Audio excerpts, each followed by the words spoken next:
warahmatullahi wabarakatuh. Bismillahirrahmanirrahim. Alhamdulillahirabbil alamin. Alladzi hadana li hadza wa ma kunna linahtadiya laula an hadana. Alhamdulillah, pagi hari ini kita semuanya kembali dipertemukan oleh Allah dalam keadaan sehat walafiat. Mudah-mudahan kesehatan ini terus diberikan oleh Allah kepada kita semuanya. Sehat badannya, sehat rezekinya. Rezeki ini kalau macam-macam. Waktu khusus sehat dompetnya.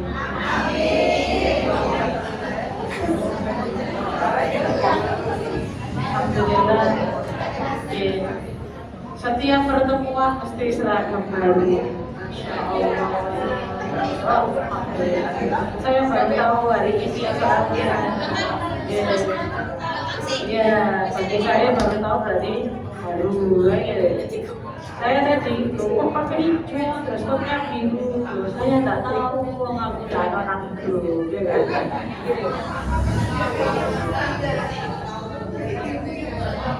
Masya Allah. Istri lagi nih, istri lagi. Masya Allah. Ini insya Allah makin istri yang ketiga nanti, ya keempat, kelima. Alhamdulillah, mudah-mudahan istri ini rezekinya ditambah dengan banyak. Sebenarnya yang akan kita bahas hak dan kewajiban suami istri, tapi saya pesan wabil khusus ke diri saya sendiri dan ke panjenengan semuanya. Ayo kita utamakan kita melaksanakan kewajiban. Karena kalau kita sudah melaksanakan kewajiban ikhlas lillah karena Allah, maka hak kita pasti akan turun. Tidak tahu lewat mana. Betul Bu? Tidak tahu lewat mana. Karena Allah kuasa untuk menentukan segala sesuatu. Bisa jadi yang tidak kita inginkan maka akan terjadi pada diri kita karena keikhlasan kita untuk melaksanakan kewajiban.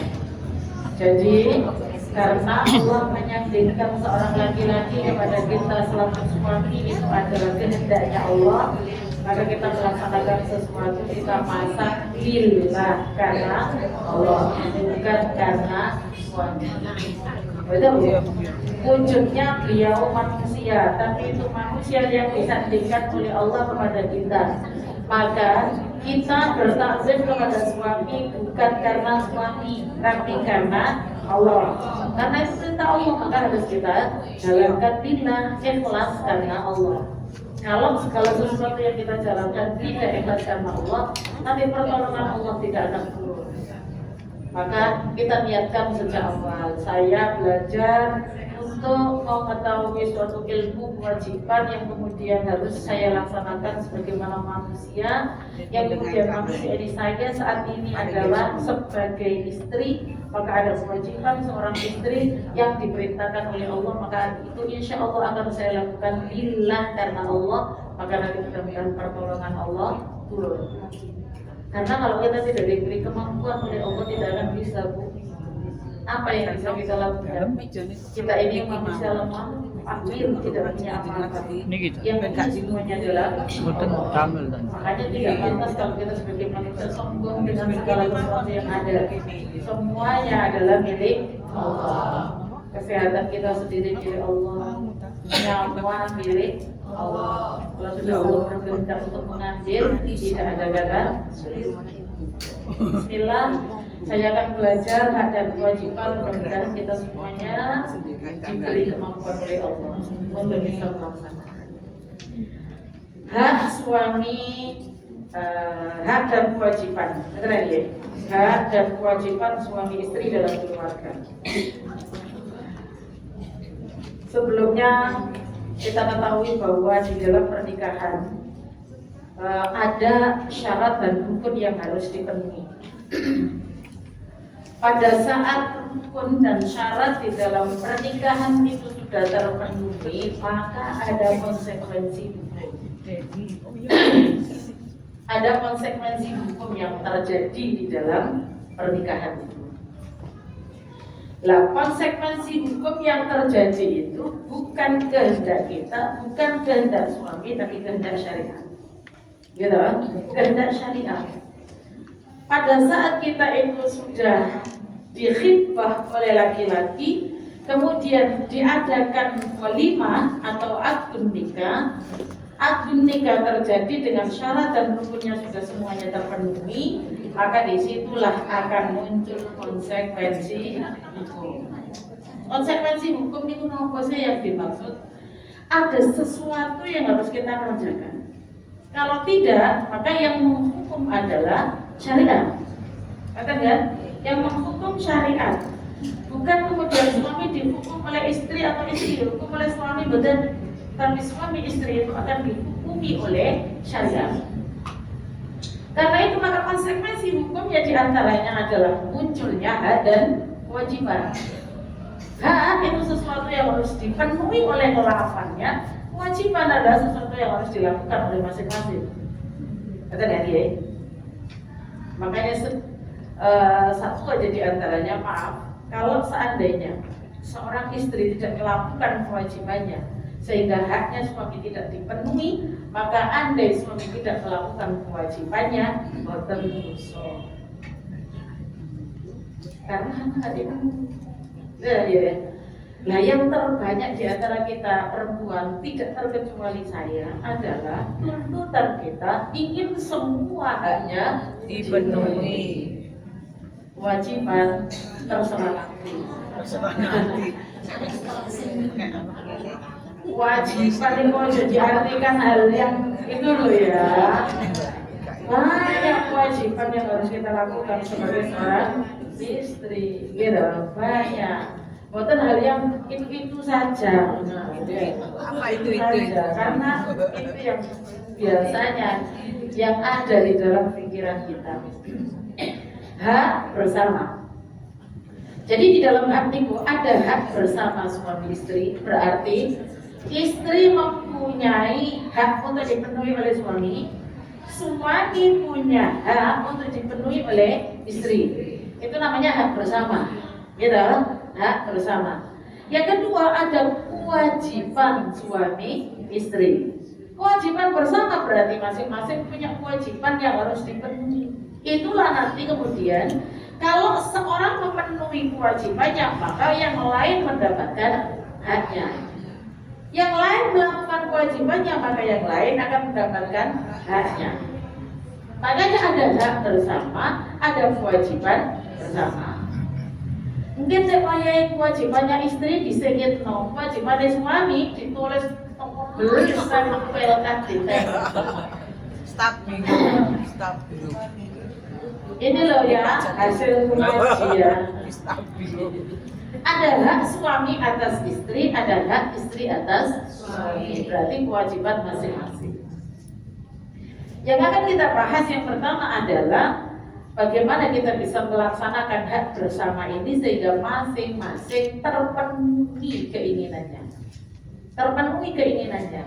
Sehingga dari terpenuhinya sesuatu keinginan di antara masing-masing itu, maka disitulah akan tercipta sakinah, mawaddah, rahmah. Kalau tidak terpenuhi nanti sakinah, mawaddah, rahmah itu hilang di gondel. Itu. Apa hak bersama di antara suami istri itu? Suami istri dihalalkan saling bergaul untuk mengadakan hubungan seksual. Bukan merupakan yang tabu seks itu. Karena itu adalah kewajiban masing-masing dan juga hak masing-masing. Alhamdulillah ada orang laki-laki tapi sudah agak tua. Maksud saya itu hal ini kan soalnya ya beliau ya punya suami, punya istri ya beliau sama dengan kita. Jadi begini,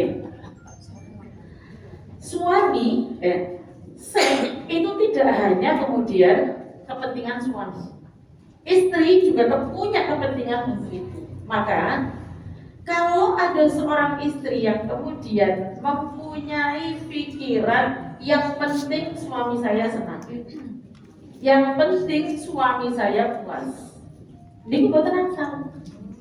Karena jika terjadi seperti itu, maka akan muncul kejenuhan di dalam hidupnya.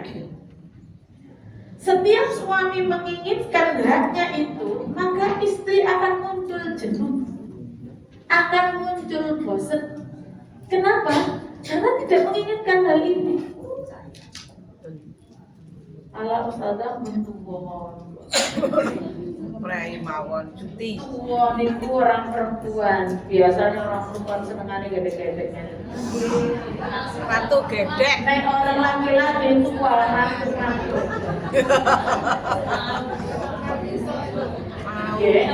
Mau terus. Ya. Jadi tanamkan di dalam pikiran kita bahwa ini adalah kepentingan bersama. Maka segala sesuatu di dalam satu hal itu, kalau tidak mendapatkan kepuasan satu di antara yang lain, maka bisa dibicarakan bersama. Jangan kemudian yang perempuan tidak merasakan sesuatu atau hanya ingin menyenangkan suami. Akhirnya terjadi sesuatu sedikit saja, hal yang kemudian menyakitkan hati, itu semuanya akan hilang karena merasa tidak dibutuhkan. Oke Bu? Jadi itu adalah tanamkan dalam pikiran kita bahwa itu adalah kepentingan bersama.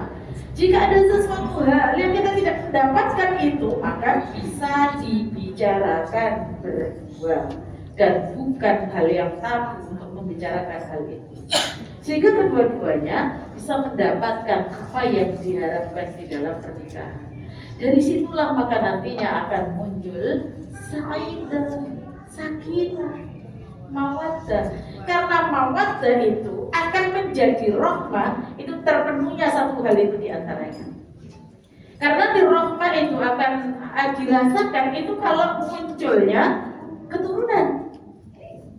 Itu nanti kalau satu-satu, jadi kan pokoknya dungane itu mudah-mudahan jadi pasangan yang sakinah, mawaddah, rahmah. Karo artine nopo maksudnya.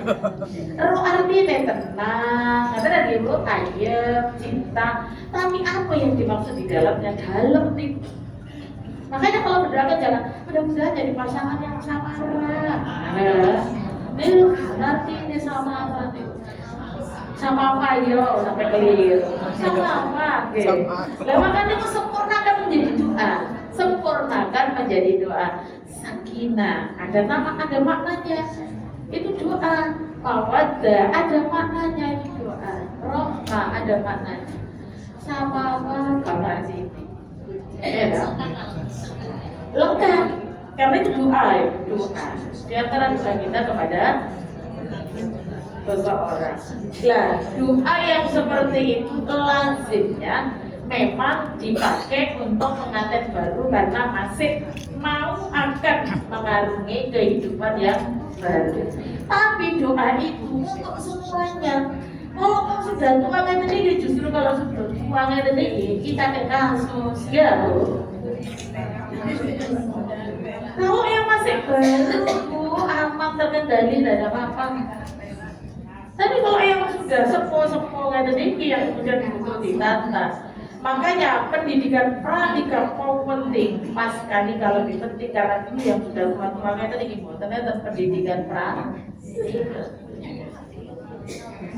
Kalau nggak mau mempelajari ilmunya orang menikah, khawatirnya kemudian pernikahannya tidak menjadi tujuan utama itu tercapai. Nopo sakinah tadi itu, mawaddah warahmah nggak tercapai karena tidak diilmuni. Semoga ini disandingkan oleh Allah kepadaku, yaitu suamiku ya sudah kumpul semua yang biasa. Kalau kita mau benar ada hal yang luar biasa yang kita tanamkan dalam keluarga. Nah, saya tidak mau ceritanya kayak apa Ustazah? Boleh malih. Banten mengenai pabrik Ya buatan ya saat ini tinggal memikirkan yang dulu saya seperti apa. Kalau dulu kemudian saya tidak bisa menjalankan dengan sesuai apa yang diajarkan oleh syariat, bertobat kepada Allah, akan terus suaminya. Karena kita banyak dosa pada suami itu. Nah, kita doakan terus suaminya. Orangnya sudah nggak ada, mau gimana? Ya, tidak ada. Oke. Jadi suami istri kalau sudah terikat dengan ikatan yang halal, maka memunculkan yang di dalam syariat atau di dalam Al-Quran disebutkan nisa'ukum harsul lakum. Perempuan-perempuanmu itu adalah ladang bagimu. Karena tadi faktu hartakum an-nasyid. Maka datangi ladangmu itu, garapan ladangmu itu sesuai dengan apa yang kau kehendaki. Yang jelas tidak melanggar syariat. Yang jelas tidak boleh dengan cara yang melanggar syariat. Dan itu bukan kepentingan salah satu, tapi kepentingan berdua. Yang kedua, hak saling mewarisi akibat dari ikatan pernikahan yang sah. Ganteng ya, Rek?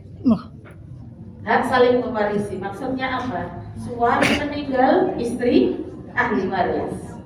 Istri meninggal, suami ahli waris. Suami istri, gitu. Jika sudah diikat dengan adanya ikatan pernikahan, maka di antara keduanya ini nanti akan menjadi ahli waris, bukan pemilik harta. Benar Ibu? Saya dengan suami, hanya suami yang bekerja, istri tidak bekerja. Begitu nikah sama-sama punya harta. Pada saat pernikahan, suami hasil pekerjaan dititipkan istri, disimpan dengan baik. Istri yang solihah adalah pandai menabung, tidak suka boros. Benar ya Bu? Tidak suka kopi.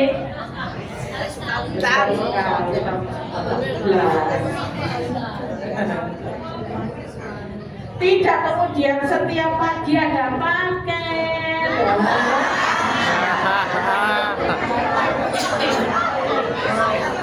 Ngeluh bojone. Setiap pagi paket. Maka kemudian harta yang disimpan oleh istri tadi dikumpulkan menjadi harta yang itu namanya harta bersama. Ya toh, harta bersama. Suami meninggal, istri ahli waris. Istri meninggal, suami juga ahli waris. Maka andaikan istri meninggal duluan, suami ya tidak boleh terlalu pintar untuk menggunakan hartanya dengan semaunya sendiri. Karena harta itu sudah berpindah kepada ahli waris. Begitu juga jika suami meninggal duluan, maka seorang istri tidak boleh terlalu pintar mengatur harta dengan semaunya sendiri. Itu adalah semuanya punya ahli waris. Seorang istri hanya punya bagian tertentu yang tidak boleh kemudian memiliki harta semuanya. Kalau anaknya sudah pintar ingin membagi warisan ibu, terus nanti kalau seumpamanya kan ayah sampun wangsul dan bersani Allah sudah semuanya selesai, terus nanti kalau harta ini dibagi secara waris maka begitu salah satu sudah tidak ada, sudah diselesaikan semua kewajiban mayit, maka harta harus dipindahkan ke ahli waris. Ibu mendapatkan warisan juga, jangan khawatir. Kalau kemudian harta waris itu sebenarnya bisa diwaris, tapi ada seseorang yang menghalangi itu, maka yang menghalangi itu yang akan diancam oleh Al-Quran yang ngancam. Oke, ya kudu ngoten. Maka ibunya ya saya nanti dikumpulkan anak-anak semuanya gimana ini. Sudah, itu inisiatif dari ibu sebenarnya. Lah ibunya sudah begitu, anak-anaknya solihah semuanya sampun Bu. Boten nopo, nanti aja Bu. Makanya bukan apa, tapi kalau ibunya yang menginginkan, anak sebenarnya ada yang butuh, ada yang menginginkan, tapi ibu menghalangi, maka di ibu nanti itu yang akan menjadikan penghalang yang kemudian diancam oleh syariat.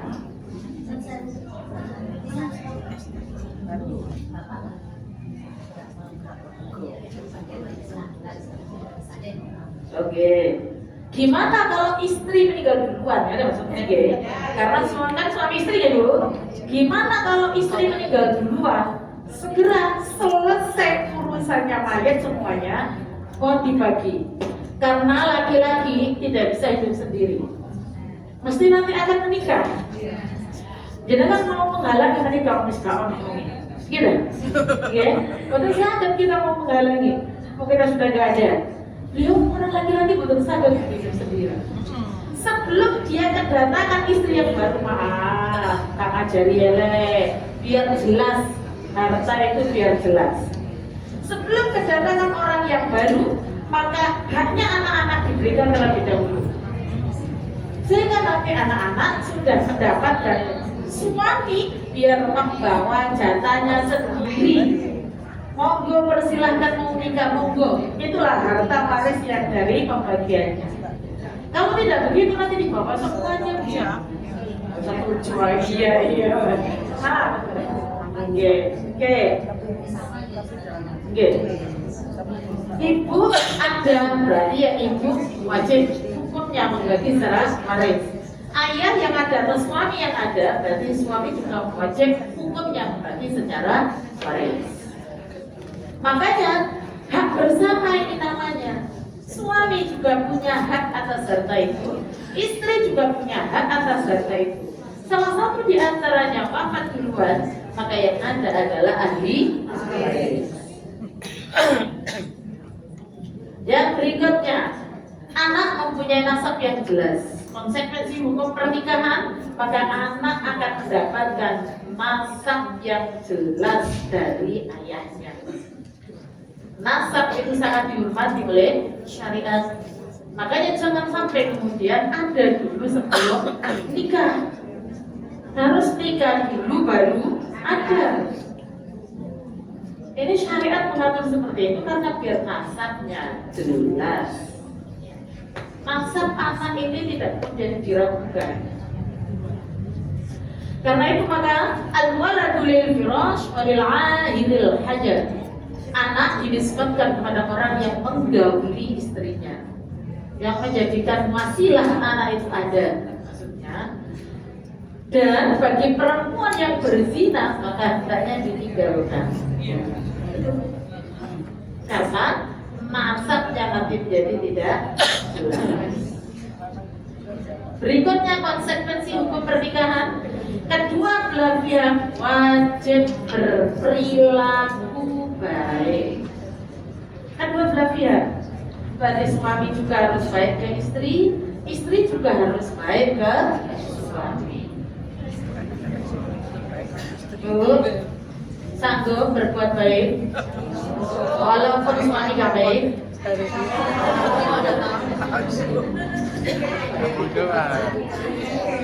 Langsung ada suaranya. Bujuk ah. Mulai cerita di mana? Ibu. Ya. Kedua belah pihak wajib berperilaku baik. Sehingga dengan kebaikan yang tercipta itu maka kemudian melahirkan sakinah, mawaddah, warahmah. Maka di Al-Qur'annya jelas wa'ashiruhunna bil ma'ruf, dan bergaulilah dengan dia. Itu pergaulan itu kan tidak hanya yang itu tadi.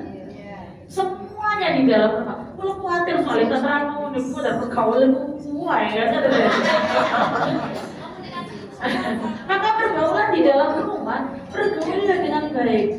Mengenai Quran yang mengatur. Kalau kita sudah melakukan itu, yang niatnya adalah karena Allah, ini adalah syariatnya Allah.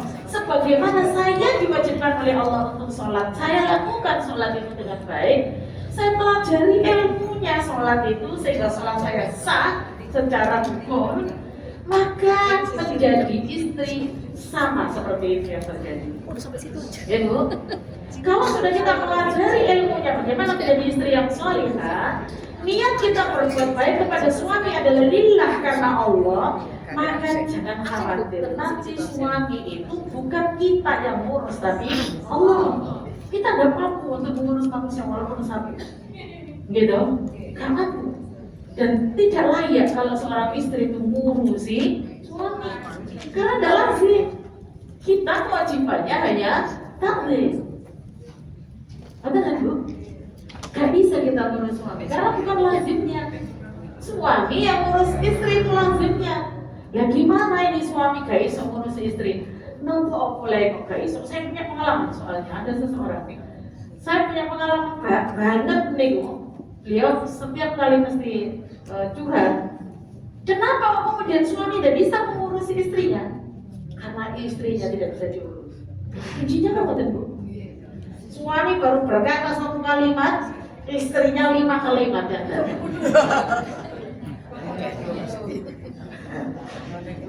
Gimana Bu? Sini sayang. Lakukan saja sesuai dengan apa yang diperintahkan oleh syariat kepada seorang istri. Gak usah suami, nggak ada lagi. Gak usah pikir suami. Apa ngapain saya berbuat baik pada dia? Dia tidak baik ke saya. Umpamanya, lewat jempol kok. Ini mah cuma Cepet gitu saja. kok cepat langsung betul. Maksud saya, kalau seandainya ada orang perempuan, ngapain saya berbuat baik ke dia? Oh dia itu tidak baik ke saya, umpamanya. Ibu, teruskan hal yang seperti ini ada pada pikiran kita, maka tidak akan bisa sampai pada kenikmatan orang berumah tangga. Karena niatan kita sudah jelek di awal. Ibu, niatan kita sudah jelek di awal. Padahal yang kita harapkan kita berkeluarga itu adalah bagaimana keluarga kita ini adalah mediator suatu masyarakat yang nanti masyarakat kita akan menjadi baik kalau ditopang oleh masing-masing keluarga ini baik. Kan benar Bu? Tapi ternyata di dalam keluarga ini tidak baik. Kenapa menjadi tidak baik? Salah niat. Karena kalau suami saya tidak baik, saya tidak akan mau berbuat baik. Benar Bu? Pikirannya ada. Nah kalau sudah itu yang terjadi, untuk apa ngapunten nikah? Gitu. Saya sangat memperhatikan hal ini karena di dalam pernikahan itu rumit memang. Gitu Bu. Padahal andaikan kita ikhlas ridho melakukan itu semuanya itu nikmat rasanya dan pahala terus mengalir di dalam rumah tangga itu. Karena apa saja yang kita lakukan itu semuanya akan bernilai ibadah di hadapan Allah. Kalau kita sudah ngatur hati kita bahwa saya melakukan ini semuanya adalah karena Allah. Sebagaimana kita ini banyak salah karena kita ini manusia, itulah yang terjadi pada suami kita. Walaupun ada seorang suami yang maaf, beliau itu jelek perangai maksud saya, jangan jelek wajah, jelek perangai. Dan jelek wajah itu gampang, ngomong salah glowing. Tapi bukan berarti orang yang glowing itu akhlaknya bagus, betul kan Bu? Maka kadang-kadang orang sibuk untuk memoles luar, tapi lupa untuk bagaimana kita mengatur dalam. Karena walaupun cuanti, lamulit, masya Allah, benar itu? Lalu cucu sak meter, buatan menjadikan di dalam rumah tangga itu nyaman. Dan, oke Bu. Nah jadi, andaikan, maaf, naudzubillah min dzalik, andai kok suami kita itu ternyata agak tidak baik, bukan tidak baik, rontok, agak tidak baik, terus lakukan kebaikan, terus sambung dengan Tuhan. Ya Allah, saya ikhlas mendampingi beliau, ridho mendampingi beliau dengan segala macam kekurangan dan kelebihannya. Tadi saya minta ya Allah, jadikan beliau seorang pemimpin yang baik bagi keluarga beliau. Doakan terus. Tegak api digandeng buatan api, tapi ngoten niku terus terjadilah akhir hayat masing-masing. Apa yang didapatkan? Pahala boten, dosa terus. Kenapa yang harus dipelihara?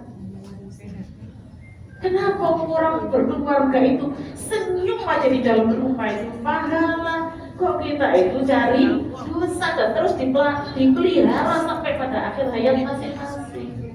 Bagaimana nanti kita di hadapan Allah dimintai pertanggungjawaban tentang itu? Mana dulu? Siap? Merendahkan hati, Ya, merendahkan ego untuk kemudian sama-sama terus berdoa. Kita lakukan itu semampu kita upayakan di atas ambang maksimal kita, dan terus didampingi dengan doa kepada Allah, mudah-mudahan suami kita dijadikan Allah seorang suami yang bisa memimpin keluarganya dengan baik. Tetapi ini mau terus curang yang lebih pimpin kita ini ya Bu.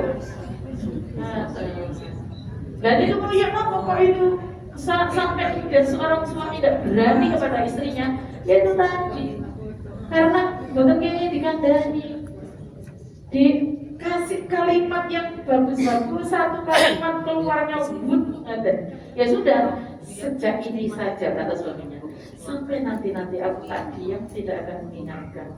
Akhirnya bukan. Masya Allah, seorang suami takutnya luar biasa loh pada istrinya. Takut sebetulnya. Maksudnya itu ada. Semuanya suami ngoten. Walaupun polisi keluarga perkasa di tengah perjalanan itu sampai di rumah disentak oleh istrinya. Tak berkutik ya kan. Maka bagaimana bisakah dua belah pihak itu berlaku baik? In ahsantum li'al muslimin. Dan di Quran itu, ini buatan hadis. Kadang-kadang hadis fatihah, hadis sahih, hadis dan lain itu Al-Quran. Ketika kamu berbuat suatu kebaikan, ingat kebaikan itu adalah untuk dirimu sendiri. Maka apa yang kita keluarkan perilaku ini kepada orang lain, itulah nanti akan kembali kepada kita. Ini jadi gak ikhlas. Untakmu apa-apa. Jenengan berbuat baik kepada musri berbuat baik kepada penjenengan, jika seragamnya sekali aja. Jenengan ketemu busri, ngene umpamanya, dileng-eleng mereka tertakai mana ya. Gitu. Karena apa yang kita lakukan itu nanti akan kembali kepada diri kita sendiri. Betul Bu? Alhamdulillah, makanya anak seperti Bu Sri ada ya itu selalu baik itu tadi loh. Ya Allah, tadi ini kewajiban bersama, itu tadi haknya bersama. Masing-masing punya hak berbuat baik, gitu. Masing-masing punya hak untuk diperbaiki. Suami yang butuh baik dari istri butuh baik dari suami. Oh, suami saya tidak baik, maka ayo diawali dari diri kita. Bismillah, saya tak berbuat baik pada suami kata ridho Allah yang saya inginkan, maka nanti suami akan berubah. Oke. Pokoknya syaratnya itu ikhlas. Syaratnya ikhlas. Cari ikhlas itu susah. Ada? Ya sudah langsung dijawab ya. Cari ikhlas itu susah. Itulah karena susah itu maka jaminannya nek boten susah piring melangin dipasangin itu hadiah karena susah maka jaminannya susah. Apa itu tujuan hidup kita yang paling utama Bu? Hah? Tetap. Tujuan hidup setelah hidup kan mana? Apa tujuan yang ingin kita capai yang paling utama?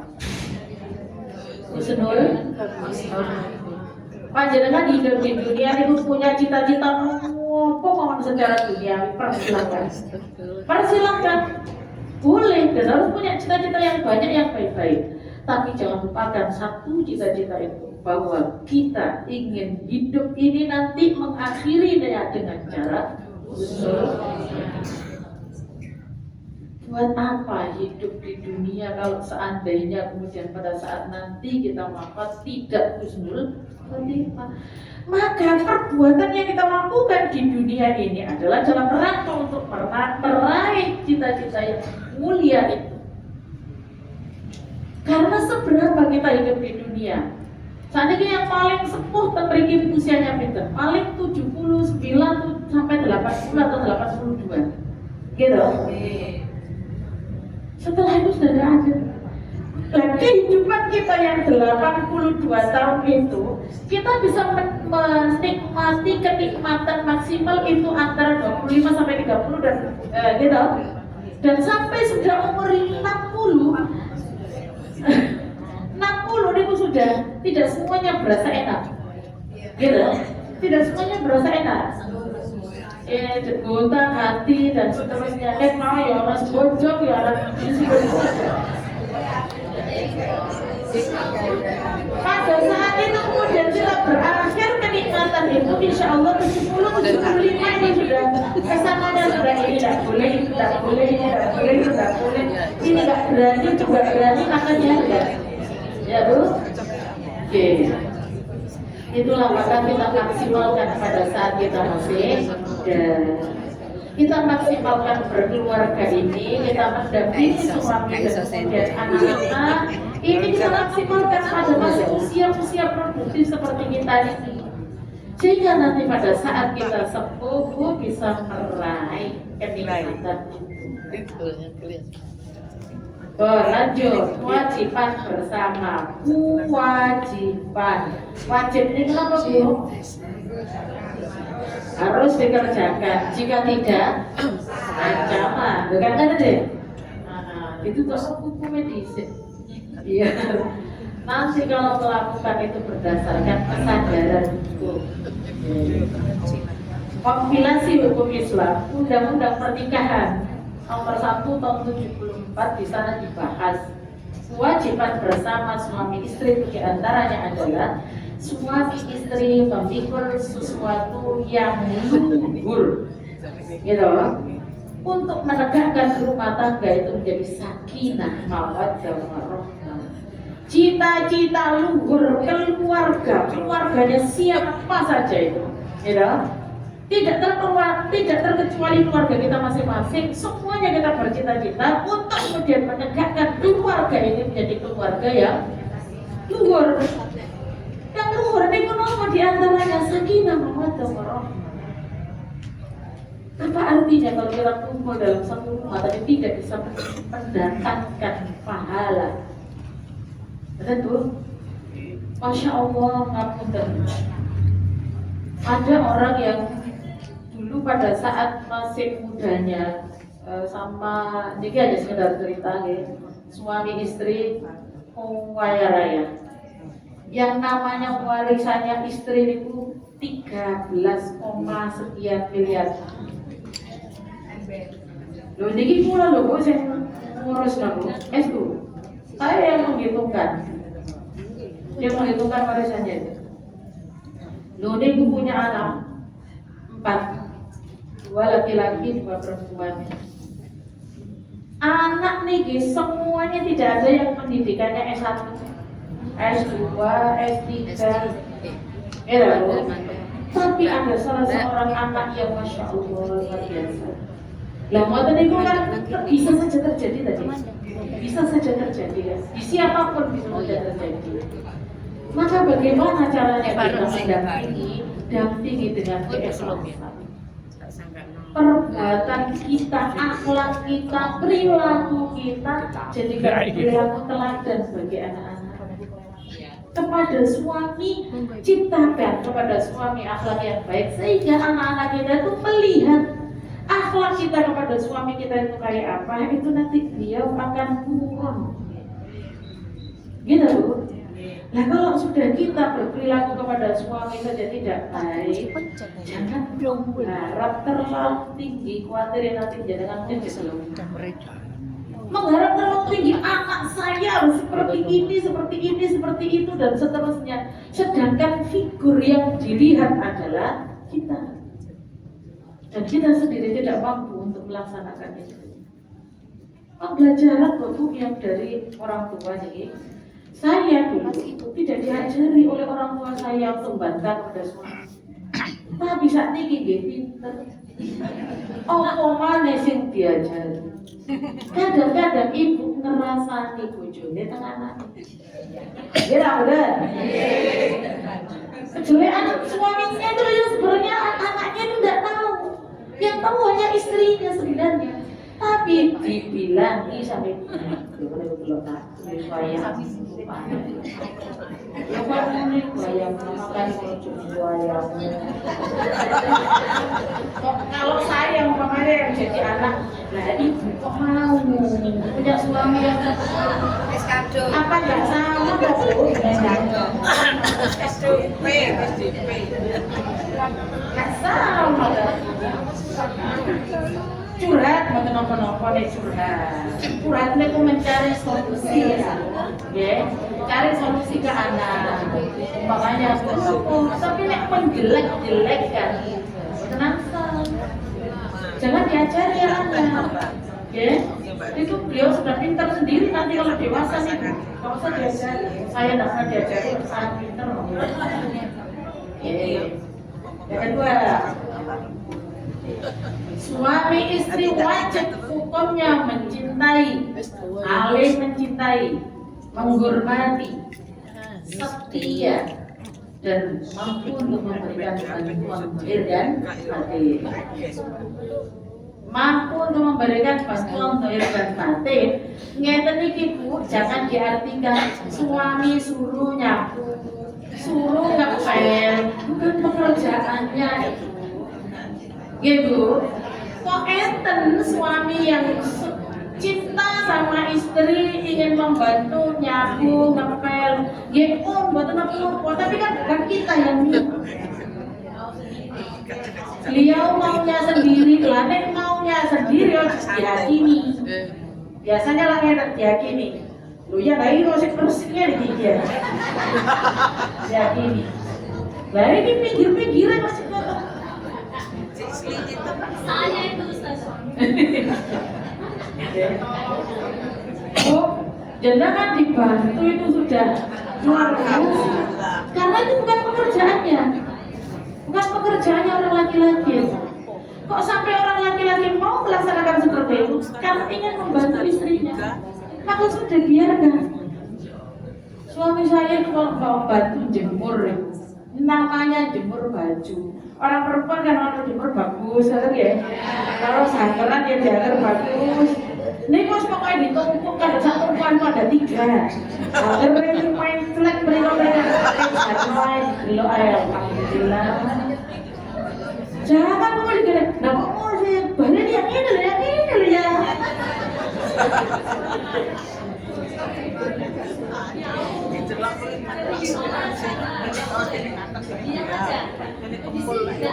Cari-cari. Kita mau.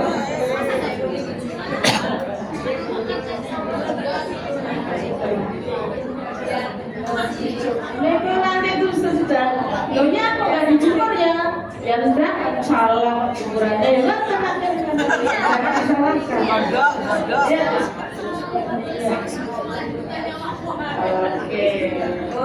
Oke, bukan pekerjaannya suami. Suami itu menyediakan sandang papan pangan, itu wajibannya.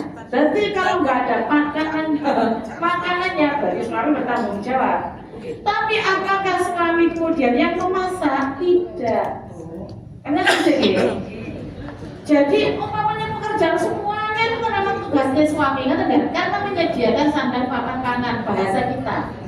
Tapi bukan berarti kemudian suami yang melaksanakan itu, karena apa tugas kita, pekerjaan kita apa sebenarnya diantaranya menjalankan atau taat dengan apa yang menjadi perintah suami selama tidak melanggar syariat.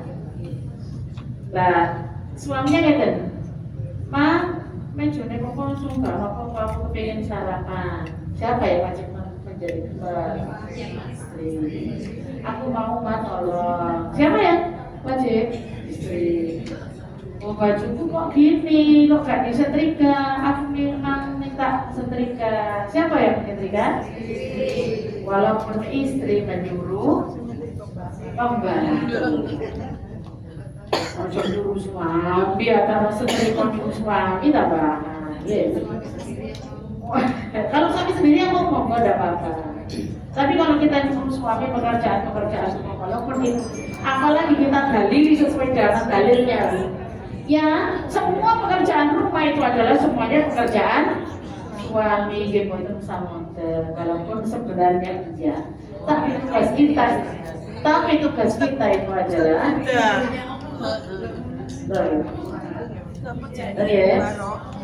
ini tuhnya.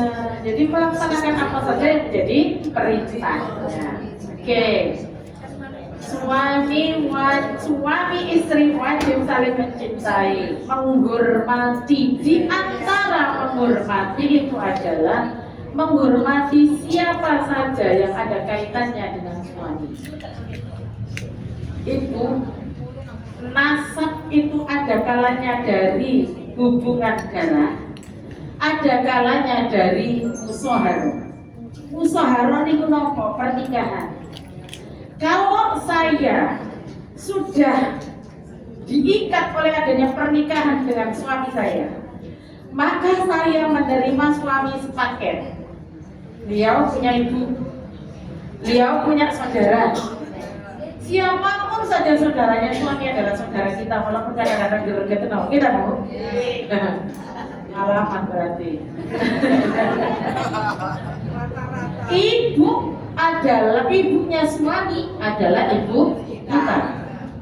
Maka kalau kita mau menerima suami ya sepaket itu. Nah, ada ibu kadang-kadang ada orang yang di sana itu di daerah mana ibu? Suaminya tok yang dianggap suami, ibunya boten, saudaranya boten. Nah terus beliau ini lahir dari mana? Dari Padua. Ya kan ya?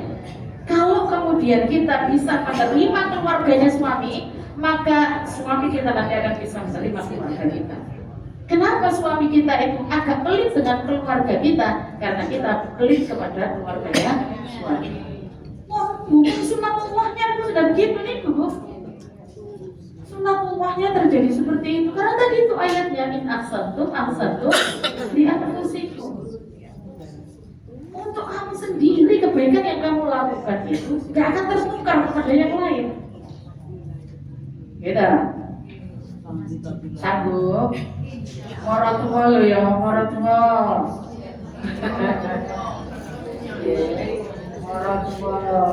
Dulu kalau tidak api ambil moratua, tetap beli ambil moratua. Saat ini pun butuh macam didoakan terus pertuanya.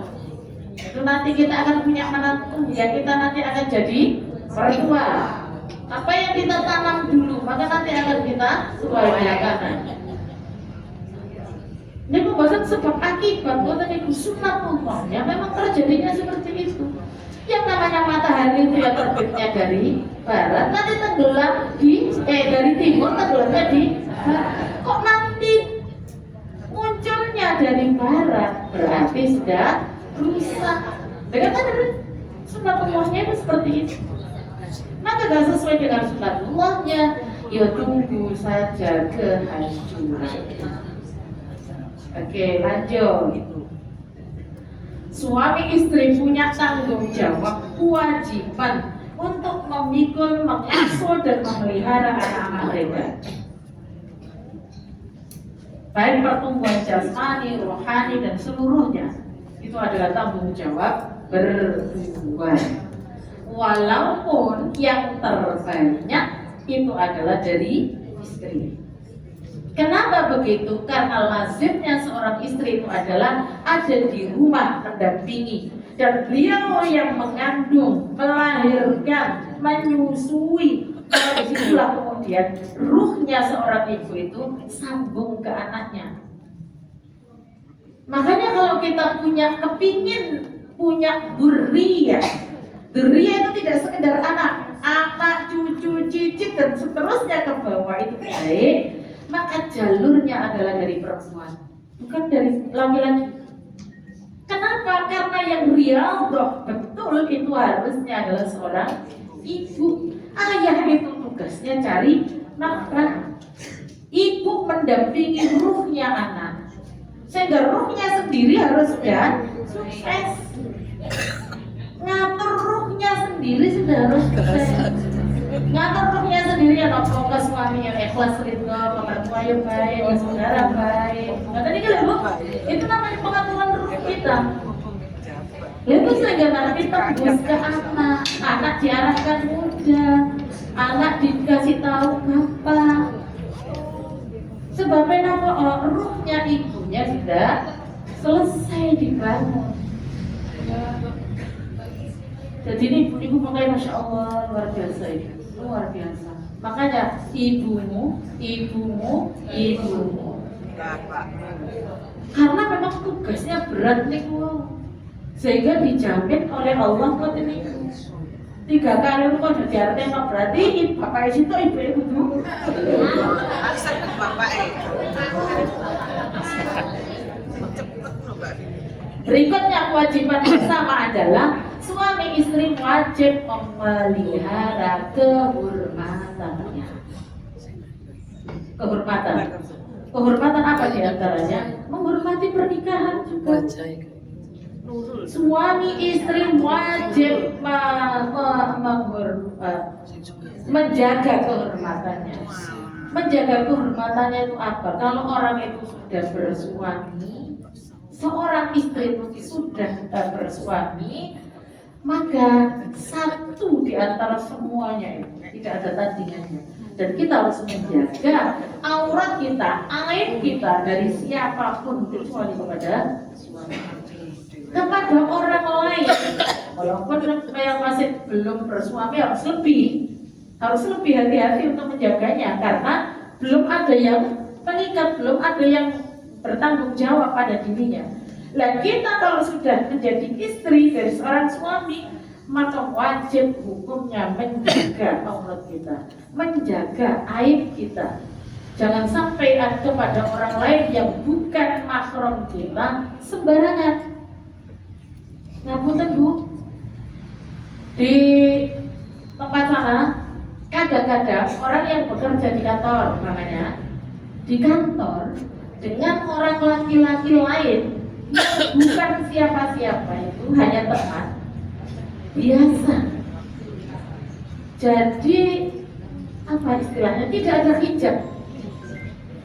Biasanya ya gandengan, kadang-kadang salaman, cipikan, cipiki, reunian biasa. Mungkin makin maksudnya itu biasa gandengan, padahal itu bukan suaminya. Ya loh. Kadang-kadang teman-teman dan lain-lain pokoknya. Jadi kan semuanya sudah tahu itu. Maka itu tidak boleh. Karena kita ini sudah bersuami, maka kita menjaga haknya suami. Oh, enggak, yang itu reuni, kerjaan atau suaminya dijaga, yang reunian harus. Kok ada reuni yang enggak boleh membawa pasangannya, enggak usah melo.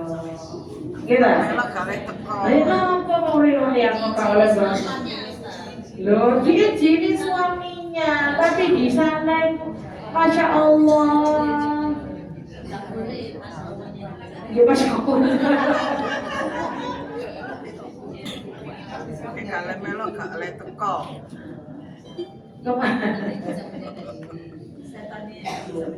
Ya Allah, ya Bu. Pokoknya kata Bu, kita. Reuni boleh. Gitu, pertemuan dengan siapapun boleh, tapi kita harus menjaga kehormatan kita masing-masing. Suami yo harus menjaga statusnya dia sebagai suami, istri harus menjaga statusnya dia sebagai istri. Seorang suami ini gampang, karena suami ini boleh nikah lebih dari satu. Istri ini loh yang harus menjaga diri. Kalau dia sudah diikat dengan adanya pernikahan, maka beliau itu yang harus kita taati.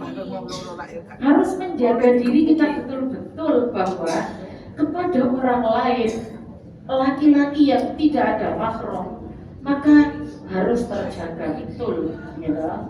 Hijabnya harus jelas. Mau kadang nih mau itu, halo, klik. Terus ngoten apa? Persis. Persis. Oh, saya juga ini ya, itu. Lu tuh udah semua boleh ngoten dalam syariat. Loh, pertanyaan nanti salaman lo ada cik nanti salaman boleh salaman lagi perempuan, kalau balik lagi ke jenengan.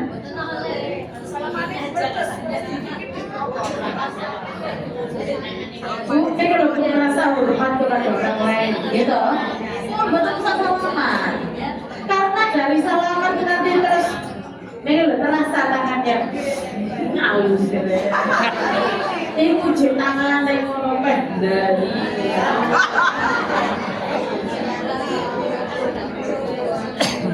Pokoknya Nenek tangannya kan terpal apa?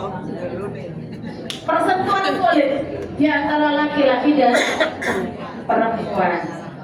Persentuhan kulit di antara laki dan perempuan, gitu. Ini yang harus kita jaga. Karena dari persentuhan kulit itulah nanti yang akan memunculkan sesuatu yang tidak kita inginkan. Sesuatu yang tidak kita inginkan itu terjadi karena adanya unsur kesengajaan dari kita, maka disitulah akan semakin lebih berbahaya. Akan semakin lebih berbahaya. Maka itu betul-betul harus dihindari. Harus hijabnya jelas antara laki-laki dengan perempuan yang tidak ada mahram. Iya.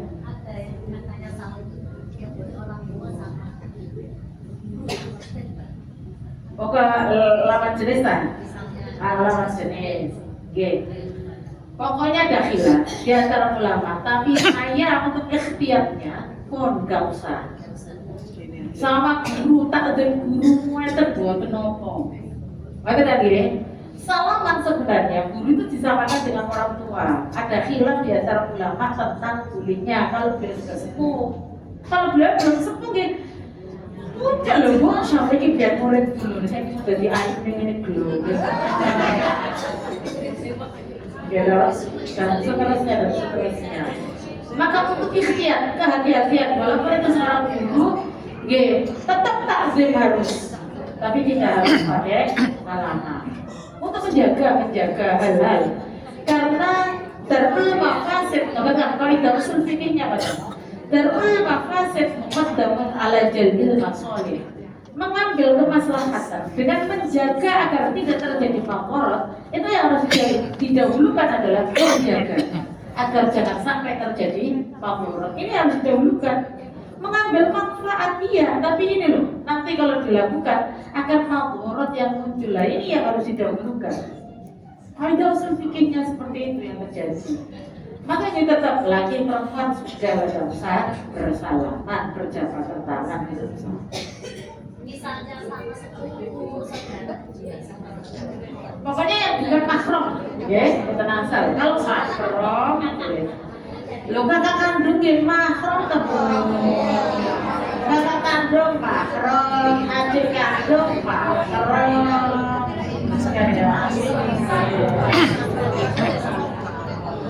Sepupu itu boleh nikah,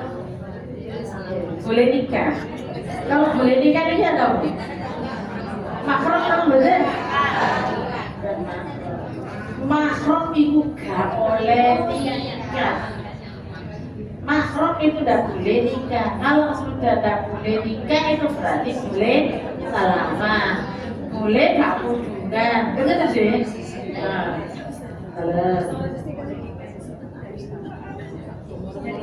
pokoknya dari jalur yang sudah turun ketiga, oke? Yang nggak pernah ketemu dengan jalur atasnya.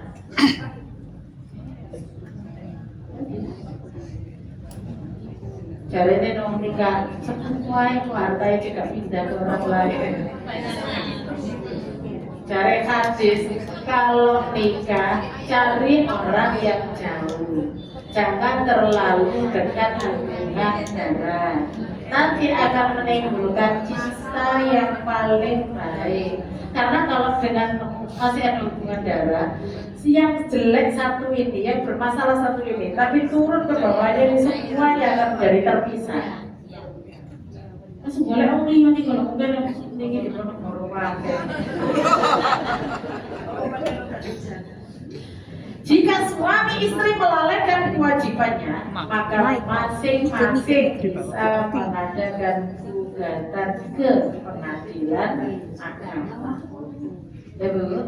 Suami istri boleh mengajukan gugatan cerai ke pengadilan agama. Cuma dilihat dulu permasalahannya nopo. Betul ya Bu? Makanya sebelum itu terjadi, di awal sudah dirangkai. Ayo jadi istri yang baik, kembalinya nanti akan kepada diri kita sendiri. Tadi ya Bu? Itu kewajiban bersama suami istri. Kita berdoa bersama, mudah-mudahan kita bisa melaksanakan, menjalankan baik itu kewajibannya suami juga mampu untuk melaksanakan kewajibannya dengan baik. Kita selaku istri juga mudah-mudahan diberikan Allah kemampuan untuk bisa menjalankan kewajiban kita dengan baik. Sehingga dengan sama-sama baik maka akan tercipta kebaikan di dalam rumah tangga. Makanya saya kalau umpamanya ada orang yang bermasalah dengan suaminya, begitu, contoh. Umpama ada orang bermasalah dengan suami, gitu Bu. Terus orang ini pikirannya kata, ya sudah, tak masalah. Yang penting pokoknya kita jalani aja begini sampai nanti masing-masing terpisahkan dengan maut pamannya. Tapi nggak mau merendahkan hatinya untuk kemudian kalau ini terus diteruskan, konsekuensinya kita harus merubah bagaimana perilaku kita lakukan dengan baik biar nanti suami dirubah oleh Allah menjadi baik. Konsekuensinya itu. Kalau kita sudah tidak mau mengambil konsekuensi itu, ya sudah pokoknya saya akan berlaku seperti sekarang ini dan tak teruskan aja sampai nanti maut yang memisahkan saya. Apa yang didapatkan di dalam rumah tangga? Maka jika kita tidak bisa taat kepada suami, nggak bisa taat pada suami, dosa itu loh permasalahannya. Sehingga difasilitasi oleh undang-undang. Maka jika kita bermasalah di antara suami istri itu, tidak ada yang mau mengalah untuk berkorban melaksanakan kebaikan sehingga nanti keluarga ini akan dirubah oleh Allah menjadi baik. Ya sudah, ambil ini. Itu yang saya maksud. Barangkali kalau nanti setelah ini terjadi, masing-masing menemukan pasangannya sendiri-sendiri sehingga bisa tercipta keluarga yang baik, maka pahala akan terus mengalir dari situ. Maka nggak boleh kita punya prinsip sudah karena rumah tangga saya memang rusak seperti ini, maka tak teruskan aja seperti ini sampai nanti maut memisahkan. Tapi masing-masing nggak ada yang mau introspeksi diri, nggak mau merubah dirinya. Gitu Bu, sehingga rumah tangga itu tetap seperti itu. Yang perempuan juga berani kepada yang laki-laki, yang laki-laki apalagi tambah-tambah kepada istri, dan itu diteruskan sampai akhir hayat masing-masing. Berapa kesalahan yang terjadi di dalam rumah tangga itu? Makanya masing-masing suami istri boleh mengajukan gugatan cerai ke pengadilan. Tapi ini kata terakhir, kita perbaiki dulu masing-masing di antara diri. Kalau sudah baik, maka kemudian ini bisa dihindari. Tapi kalau kita berprinsip ya sudah, pokoknya tak jalani aja seperti ini sampai pada maut memisahkan. Apa yang kita dapatkan? Dosa yang didapatkan. Jengkel setiap saat, gila. Jengkel setiap saat, mantel setiap saat. Yang mantel itu kemudian tidak bisa kita hindari, terus tambah berkarat.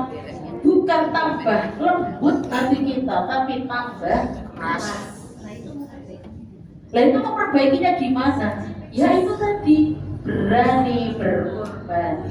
Untuk kemudian kita menata hati. Apa saja yang kita lakukan bukan karena beliau, tapi karena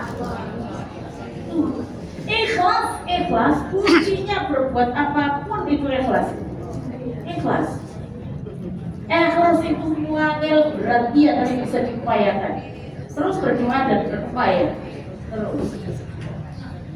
Jangan sampai di dalam keluarga kita yang ada begitu. Prinsip yang seperti itu harus dihindari. Ya. Oke, lanjut. Siap Bu? Saya dalam rangka yang tadi Ibu, mengatakan ini, dalam rangka juga saya mau memberi pembelajaran pada diri saya sendiri. Saya juga manusia, saya juga seorang istri, saya juga punya seorang suami yang juga manusia beliau.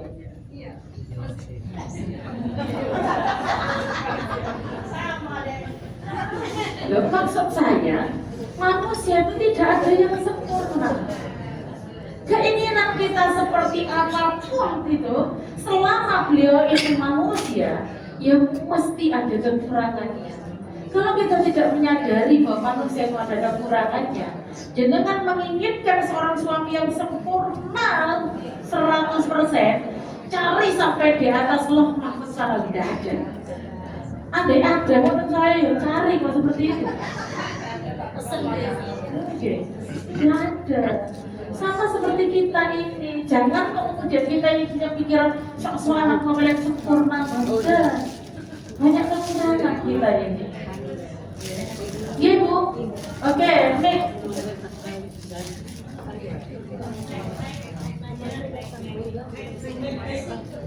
Gimana Mbak? Ini ada tuh. Oke.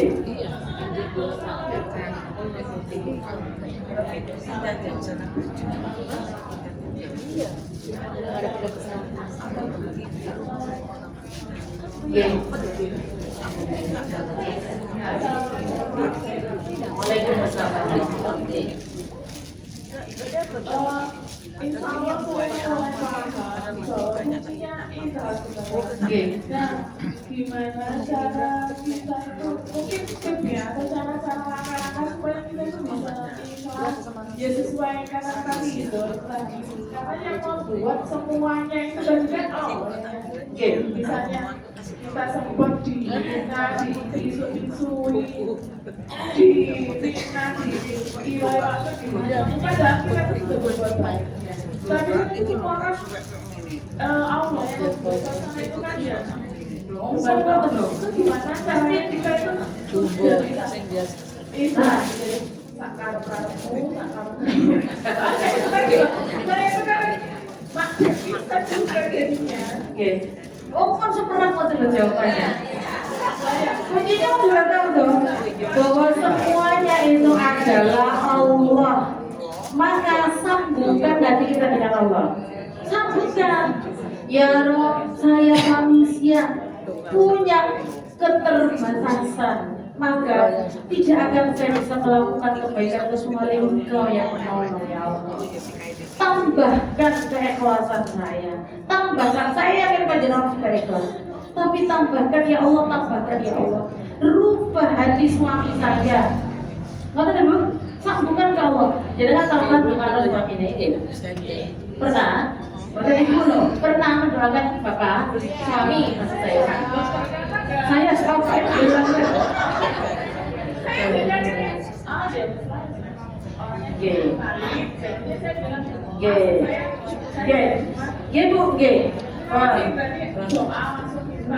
Jadi kata Ibu, kuncinya sudah tahu kuncinya, tinggal melaksanakan. Kuncinya adalah semuanya itu takdir Allah. Adakah sesuatu daun itu jatuh dari pohonnya? Kalau itu bukan kehendak Allah, tidak ada, gitu. Walaupun itu daun itu jatuh dari pohonnya, itu kalau bukan kehendak Allah tidak bisa jatuh, nggak bisa jatuh. Maka itu tadi, Ibu, jangan dulu waktu pengantin baru, itu kan bahagia gitu. Saya tanya Ibu kok. Bahagia kan guys? Terus jangan tahu bahwa pada saat itu suami saya baik, gitu. Sampai berapa lama suami saya itu baik waktu mulai pengantin baru itu loh saya. Gitu kan kan? Nah, kebaikan itu kenapa itu ada? Karena saat itu kita baru baik juga. Gitu betul.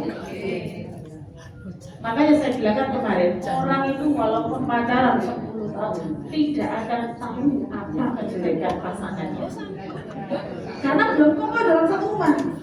Lah begitu diikat oleh ikatan pernikahan itu sudah kumpul satu rumah, pengantin baru tadi itu baik dengan suaminya. Istrinya yang baik, menunjukkan masing baru itu kan baik, karena masing-masing belum tahu kekurangan masing-masing. Begitu tahu kekurangan masing-masing, dia, ibu.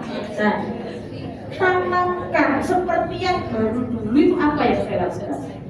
Kamu tahu bu? Seperti yang baru dulu itu apa yang saya lakukan? Pengantin baru itu kamu ininya tidak sering ngomong, gitu. Lipat jalan deh. Kira-kira suaminya jenengan sama dengan suami saya betul? Kalau seandainya setelah mandi anduk diletakkan di pinggirnya tempat tidur, gitu apa betul? Ya, tapi nggak sama. Makanya gitu. Longnya ibu jenengan hari ini kan sudah bilang, ya tolong ya kalau nanti setelah mandi diletakkan di sini loh ya, ini loh ya gantungannya. Ya? Oh iya, ada lagi. Besok ini yang lagi.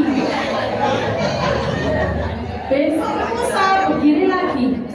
Jangan lu setiap hari ngomel. Rugi jangan. Alhamdulillah ya Allah, ganjaran. Bisa seperti itu bu? Itu kunci. Nek kemana-mana kan betul. Baru kan nggak beban. Alhamdulillah kayak ganjaran.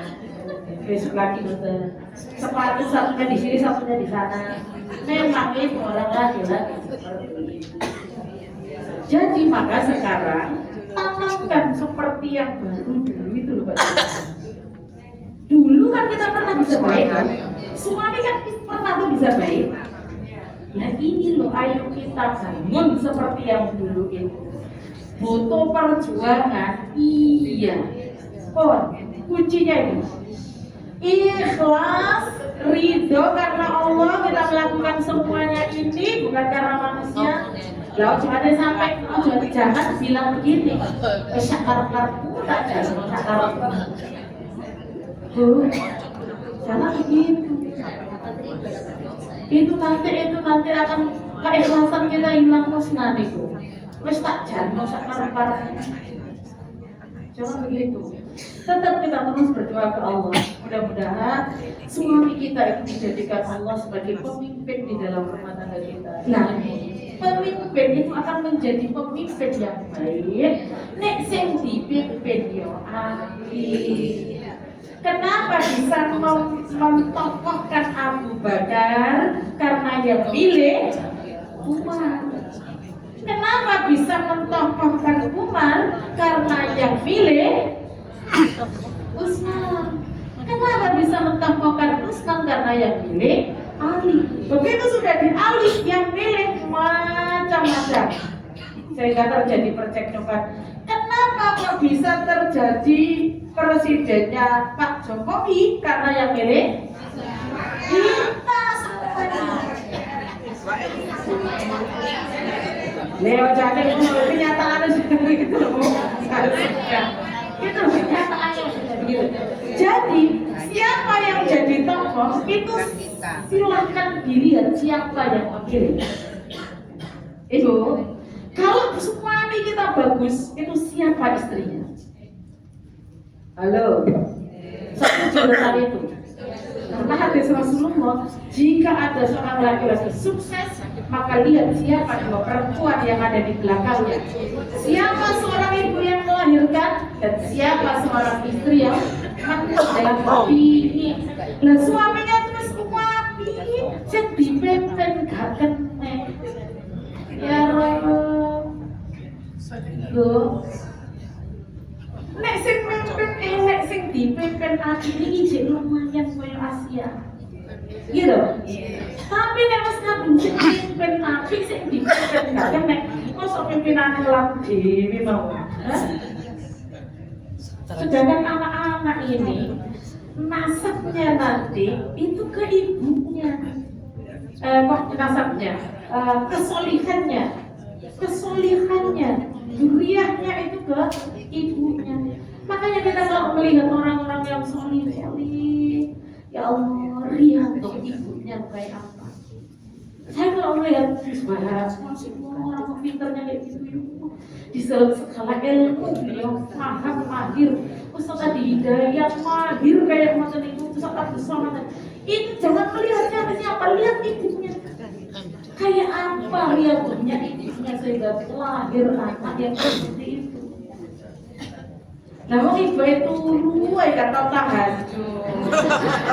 Puasa ya Ramadan. Kenapa gitu? Kan maksud.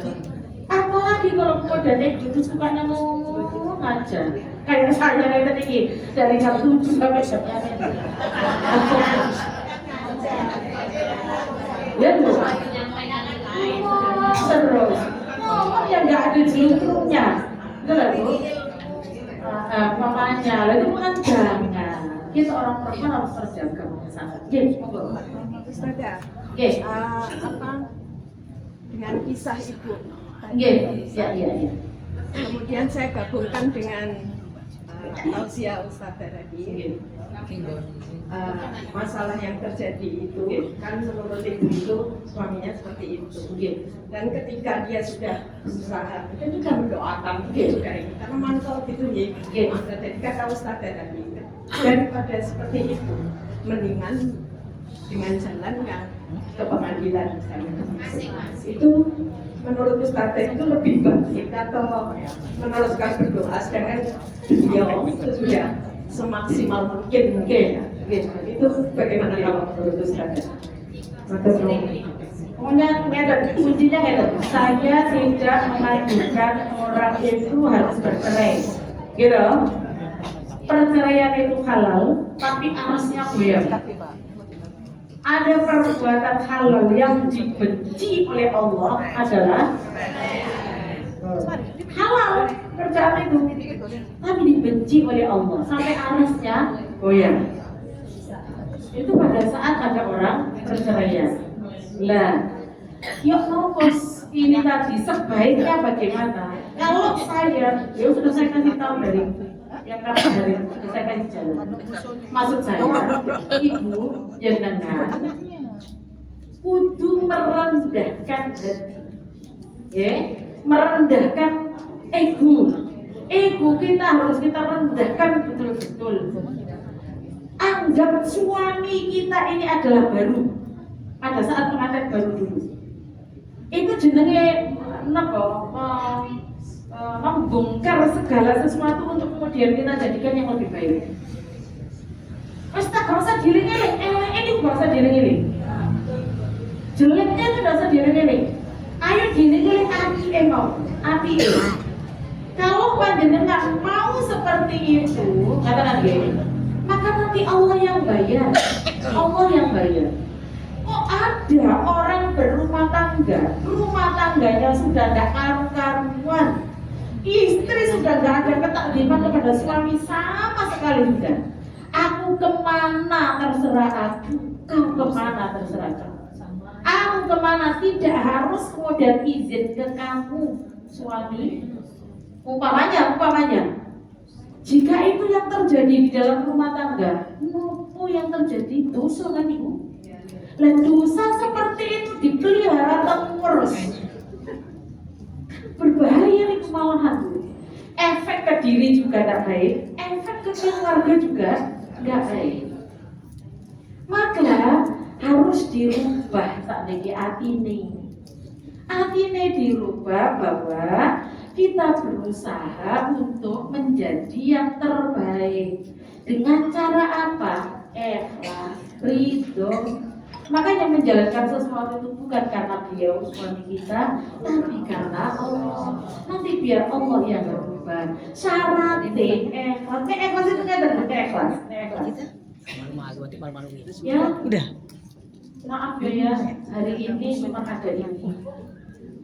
Aku ya makan bersama-sama duduk sini. Pak Glenn. Bapak nama mungkin jangan aku bisa lagi. Lah nek kan sudah suami kayak ngoten. Oh, sakar. Aku ngaji sakar. Aku mama sakar. Ya sudah rusak malahan. Ngoten kan, Bu?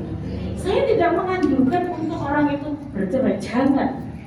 Makanya upayanya adalah ayo perbaikan diri. Perbaikan diri. Dan perbaikan diri yang udah sakar. Sudah berupaya maksimal saya, berarti belum. Tingkatkan lagi. Soalnya kan sudah kita itu berbicara berdasarkan nafsu, Bu. Koi api-api sini. Gitu. Saya sudah berbuat seperti ini, saya sudah berbuat seperti ini, saya berbuat seperti ini. Tapi berbuat seperti ini, itu gak dibarengi dengan keikhlasan, dibarengi dengan nafsu, emosi, sakar. Nah ini loh yang gak boleh sakar. Maka bahasa kita di hadapan suami, ayo yang mesra, manja-manja.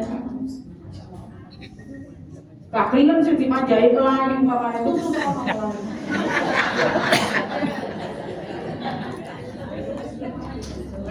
Gitu memang. Dan ngomong rumah tangga kadang-kadang kalau sudah berantakan itu semakin berantakan karena semakin dua-duanya menggunakan egonya yang keluar. Gitu, saya tanpa kamu bisa, aku juga tanpa kamu bisa. Sudah selesai sampai di sini. Iya Bu. Assalamualaikum warahmatullahi wabarakatuh. Ini ada kisah. Ini antara suami istri itu pernikahan karena ta'aruf. Oke. Sudah berjalan 17 tahun, belum dikaruniai anak. 17 tahun. Ternyata di balik itu yang mertua dari perempuan orang tua yang laki itu kurang setuju karena bukan pilihannya, bukan kriterianya. Akhirnya si anak itu tadi disuruh cerai, hanya laki-laki sama orang tuanya suruh cerai. Padahal selama itu rumah tangga itu tidak ada apa-apa, baik-baik saja. Karena cuma satu bukan kriteria. Bagaimana sudah? Akhirnya terjungkal karena tidak orang tua. Nah kebetulan anaknya laki itu katanya anak soleh. Katanya? Anak soleh. Diancam gini. Nah, kamu pilih istri apa pilih orang tua? Sama baliknya seperti itu. Dekat sama dia apa pilih orang tua? Terima kasih. Gitu. Bu, jangan ada tapi kayak itu yang mau tenang. Kalau jangan jadi jangan ngasih pilihan itu, guys. Secara otomatis anak kita laki-laki ini adalah milik ibunya. Milik ibunya itu maksudnya dia tidak bisa pisah dari ibunya. Maksudnya tidak boleh kemudian si anak itu berani kepada ibunya. Tapi gue juga punya dunia sendiri, yaitu punya istri. Maka ibu gak boleh mengintervensi mengenai ibu karena ada dia selamanya. Lah saat ini nyata. Ternyata anak ini anak solih, mana dia pak? Kriteria solih, mana itu lagi? Anak solih harus bisa menjelaskan kepada ibunya bahwa ini bu misalkan ghalidun. Pernikahan itu kan diibaratkan misalkan ghalidun. Ikatan Nabiullah Musa alaihissalam dengan Allah yang diikat dengan ikatan akidah sudah. Karena tentu gak bisa dipisahkan begitu saja. Lah ini orang tuanya terus akhirnya pilih istrimu. Ya repot bagi anak laki-laki kalau sudah dikasih pilihan seperti itu. Dan ibu yang ngomong. Lah ternyata ini terjadi. Yang mau bungkus mari terjadi nih. Siapa? Gitu. Tapi nggak aku tuh. Nyata ini kan agak dijelas no. Ta'aruf disalahkan. Padahal ta'aruf itu adalah ajaran dari Rasulullah. Ta'aruf itu ajaran dari Rasulullah. Makanya kalau seandainya kita jadi orang tua di kala ta'aruf itu harus sudah jelas bebet, bobot, bebet. Jadi jelas nasabnya jelas, malnya jelas, jamalnya jelas, agamanya jelas. Empat ini kan tujuannya. Kita memilih itu kan 4 ini sudah. Nah pada saat sudah akad nikah itu sudah terpilih 4 ini di tengah perjalanan ternyata Allah tidak mentakdirkan punya keturunan. Apakah kebahagiaan seseorang, kesuksesan seseorang satu-satunya karena anak? Ngomong sih belajar karena dia anak kalau tak diatur kok kan gitu. Maka bukan satu-satunya anak itu. Mungkin kota amalu illa min talatin, sedekah jariyah, ilmu manfaat, awalatin sholihin ya zona. Negatif awalatin sholihin ya zona kan punya dua pastinya. Tapi ya apa sudah terjadi? Mau diapakan sudah terjadi? Maksudnya sudah dipisahkan pemilihan itu. Ya mudah-mudahan yang perempuan dapat jodoh lagi yang lebih baik, yang kemudian diberikan Allah karunia keturunan, karena dia tahu. Dan terus ya tadi ya mau anak itu dianggap anak solihah, ya oke, karena memilih orang tua umpamanya. Berarti orang tuanya yang nggak bisa jadi orang tua yang baik, sehingga memisahkan antara anak dan menantunya dikarenakan sesuatu hal yang bukan prinsip. Prinsip apa? Oh, yang perempuan akhlaknya tidak baik, yang perempuan berani kepada mertua, yang perempuan tidak mau sama mertuanya, boleh karena itu memang alasan diperbolehkan. Ini enggak, karena dia punya keturunan, berarti kan menetap takdirnya Allah. Insya Allah mudah-mudahan nanti Allah yang membayarnya kalau ikhlas itu. Oke. Assalamualaikum warahmatullahi wabarakatuh. Waalaikumsalam. Jadi kami menambahkan apa yang sampai ke bukan tanya. Halal itu adalah barang yang pernikahan itu adalah halal, namun didesak. Memberi contoh bagaimana ada keluarga-keluarga yang menginginkan seperti itu, jadi pupuk seperti itu. Padahal kalau saya lihat ancaman mereka itu luar biasa, karena mereka itu orang-orang yang selingkuh. Tapi bagaimana keluarga ini mempertahankan? Contohnya sebagai berikut. Ini keluarga-keluarga jadi keluarga jauh. Ini si istri sama suami itu selalu marah, katanya masanya nggak enak dan sebagainya. Terus yang selingkuhannya dibawa ke rumah, saya bersikap.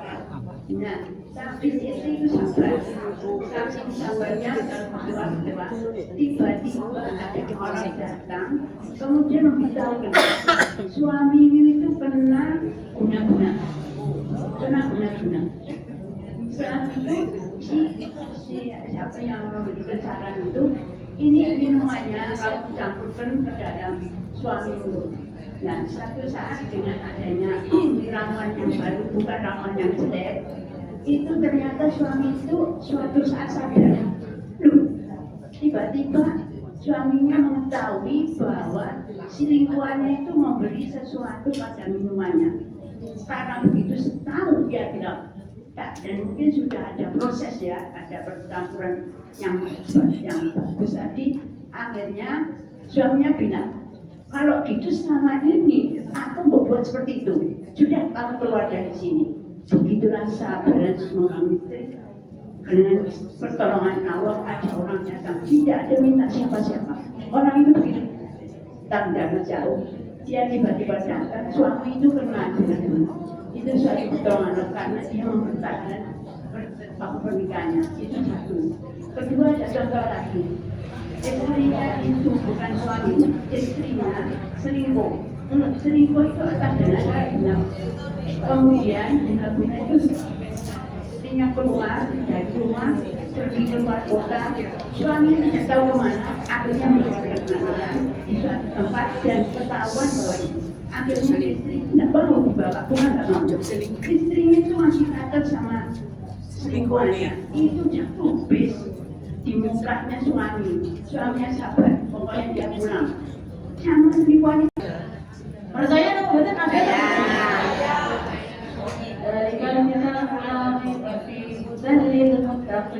alladzina yu'minuna bil ghaibi, yaitu orang-orang yang mengimani sesuatu yang gaib. Lah jin itu goib dan jin itu ada. Makanya kadang-kadang ada juga orang yang kena jin seperti itu.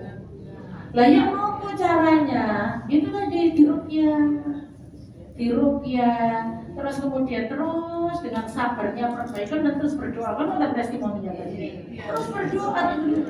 Jangan kemudian sakarepmu.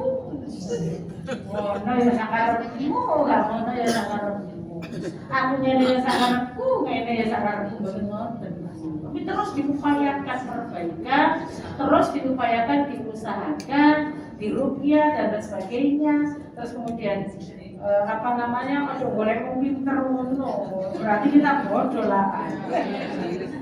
Yes, yang seperti tadi itu. Yes. Assalamualaikum. Waalaikumsalam. Harus bagi. Ya. Ini pertanyaannya ke waris, dijawab ya. Jadi ada ahli waris. Kemudian sama-sama ahli warisnya. Yang ada ibu sama sepuh. Ibu sudah sepuh banget. Nah kemudian semua anak warisan ini dikuasai oleh kakak laki-laki, kakak perempuan. Nah sehingga yang lain itu tidak menikmati hal itu. Padahal yang lain ahli waris yang lain dia punya hak di sana, sama-sama ahli waris. Maka syariat mengajarkan, syariat memberi tuntunan. Jangan kalau ingin tahu bagiannya ahli waris adalah An-Nisa 11-12. Ancamannya orang yang menahan warisan adalah di An-Nisa 13-14. Itu disambungkan di situ. Dan gimana memang kalau salah satu di antaranya sudah meninggal dunia, maka yang ada itu adalah ahli waris. Ahli waris itu terserah kita membaginya. Oh ini kerja sama berdua dengan suami, maka kemudian diparuh menjadi dua.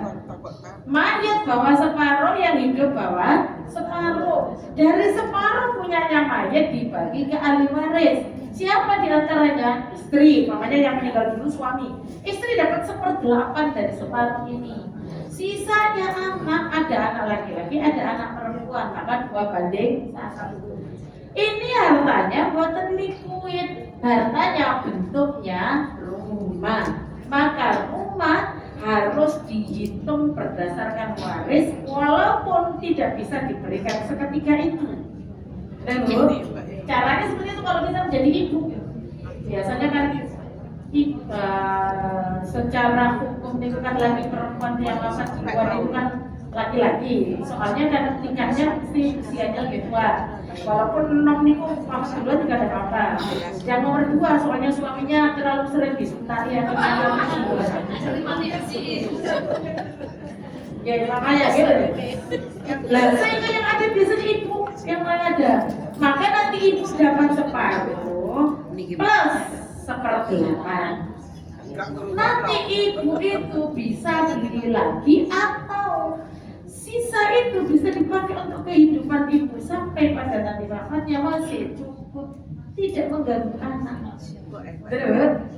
Nah terus gimana bagiannya anak? Ini ternyata rumah bagiannya tidak liquid, maka rumah ini dihitung berdasarkan NJOP hari ini mau dibagi, maka hari ini dihitung. Berapa nilai rumah ini? 400 juta. Berarti ibu dapat 200. Yang 200 punyanya ahli waris. Ibu dapat lagi 1/8 dari 200. Sisanya adalah punyanya anak. Kalau ini harta bersama. Harta bersama maksudnya didapatkan pada saat sesudah pernikahan. Kalau seandainya suami bawa harta sendiri umpamanya, maka tidak boleh dan ikut diparuh. Tapi istri hanya mendapatkan 1/8 dari harta bawaan itu. Oke lah? Nah sudah. Lah terus masing-masing ini rumah. Berarti itu rumah kan sudah ada bagiannya. Berarti berapa persen punyanya ibu, berapa persen punyanya anak ini, berapa persen punyanya anak ini. Masih menjadi syirkatul amlak. Masih menjadi syirkah kepemilikan, tidak bisa diuangkan seketika itu. Di saat salah satu di antaranya ada yang butuh, karena gak semuanya ahli waris ini semuanya mampu. Ternyata ini ada yang ngekos, ternyata ada yang ngontrak dan seterusnya, maka dia ingin mendapatkan hak siapa dulu yang mau membeli di antara keluarga? Betul Bu? Siapa dulu di antara keluarga ini yang mau? Yang maksudnya yang punya bagian di situ. Siapa yang ingin membeli? Membeli bahasanya bukan mengutangi. Kalau mengutangi tidak boleh. Kenapa tidak boleh? Karena biasanya hari ini harganya rumah 400. Saat penjualan nanti 800, dia ingin naik. Maka nggak boleh karena utang, gitu. Tempat ini ditempati salah satu dari saudara. Ya, konten tanggal tadi Bu. Rumah Indo karena saya dulu ngeramut ibu, malah kemudian rumah Indo ini saya yang memiliki terus sampai pada akhir hayat. Tenang, ini adalah barang warisan. Memakan harta waris itu laknat, gitu. Nah,